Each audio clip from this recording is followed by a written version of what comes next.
Hello friends, welcome to Vijayita Jami kitchen. আজ আমরা দেখতে চলেছি বাটার পনিরের রেসিপি। চলুন দেখে নিই রেসিপিটি আমরা কি করে তৈরি করছি, তৈরি করতে আমাদের কি কি ইনগ্রেডিয়েন্টস লাগছে। আজকে রেসিপির জন্য আমাদের লাগছে পনির, আদা বাটা, রসুন বাটা, পেঁয়াজ বাটা, টমেটো বেটে রাখা, জিরে বাটা, ধনে বাটা, তেজপাতা, শুকনো লঙ্কার গুঁড়ো। আজকের রেসিপিতে আমরা আলু দিচ্ছি, সেই জন্যে বড় বড় করে কেটে রাখা আলু, আর এটা আমরা সেদ্ধ করে নিয়েছি, তারপর তেলে ভেজে রেখেছি নুন হলুদ দিয়ে, আর গোটা পেঁয়াজও আছে। এখানে 250 গ্রামের মতো পনির আছে।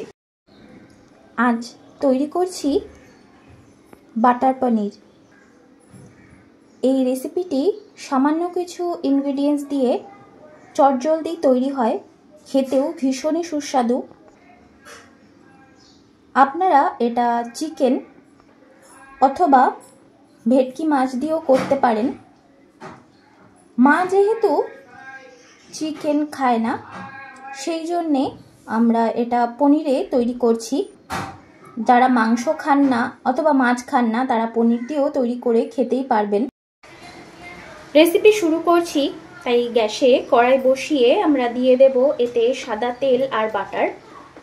সম্পূর্ণ রেসিপিটি আপনারা চাইলে বাটারেও করতে পারেন, আমরা তেল ইউজ করছি যেহেতু আজকালকার যুগের মানুষ একটু হেলথ কনসিয়াস।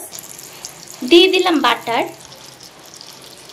এরপরেই আমরা একে একে মশলাগুলো দিয়ে দেব। বাটার বেশিক্ষণ গরম হলে পুড়ে যায়, সেই জন্যে দিয়ে দিলাম পেঁয়াজ বাটা, আদা রসুন বাটা, তেজপাতা আর ধনে জিরে বাটা দিয়ে দিলাম, রেড চিলি পাউডার দিয়ে দিয়েছি, টমেটো পিউরি অর্থাৎ বেটে রাখা টমেটো দিয়ে দিলাম, তেলে ভেজে রাখা আলুগুলো।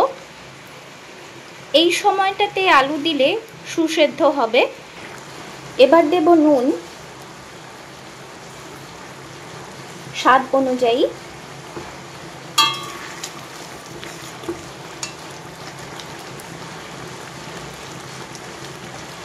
এতে হলুদ পড়ে না, কিন্তু বাঙালি বাড়িতে হলুদ ছাড়া কোনো খাবার রাত্রে খেতে হয় না, সেই জন্যে আমরা সামান্য পরিমাণ হলুদ দিলাম। Otherwise Kashmiri red chilli powder যেতে দেওয়া হলো, তাতেই যতটা কালার আসবে। আর এটা সাদা সাদাই হয় রান্নাটা। আলুটা সেদ্ধ হয়ে গেছে, এবার দিয়ে দেব টক দই। আমরা টক দই সামান্য পরিমাণ ময়দা দিয়ে বিট করে নিলাম, আর এতে চিনিও একবারেই দিয়ে দিলাম। ময়দা দিলাম তাতে করে যখন আমরা রান্নাতে অ্যাড করব যাতে ফেটে না যায়, সেই জন্যে দিয়ে দিলাম টক দই। দিয়ে দিলাম ছাঁচি পেঁয়াজগুলো, আর গ্যাসের ফ্লেম কমই রাখতে হবে। এটা মাখো মাখোই হয়, তা সত্ত্বেও অল্প জল দিলাম। এবার দিয়ে দেব ফ্রেশ ক্রিম। এবার দিয়ে দেব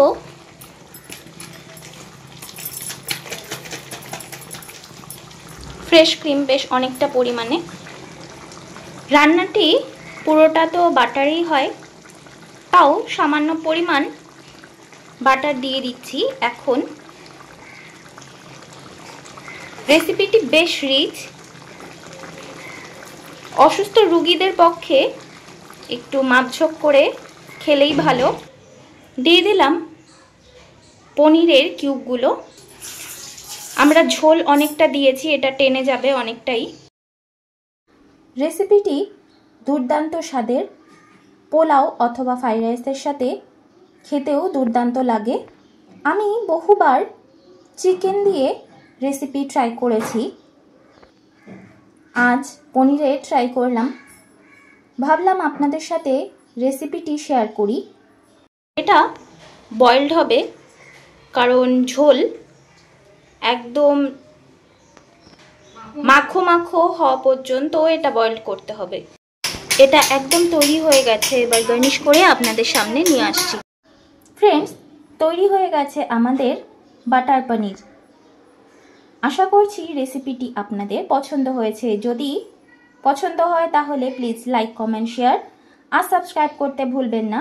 পাশে থাকা বেল আইকনটিকে প্রেস করে দেবেন, যাতে নতুন কোনো ভিডিও এলে আপনার নোটিফিকেশন আগেই পেতে পারেন।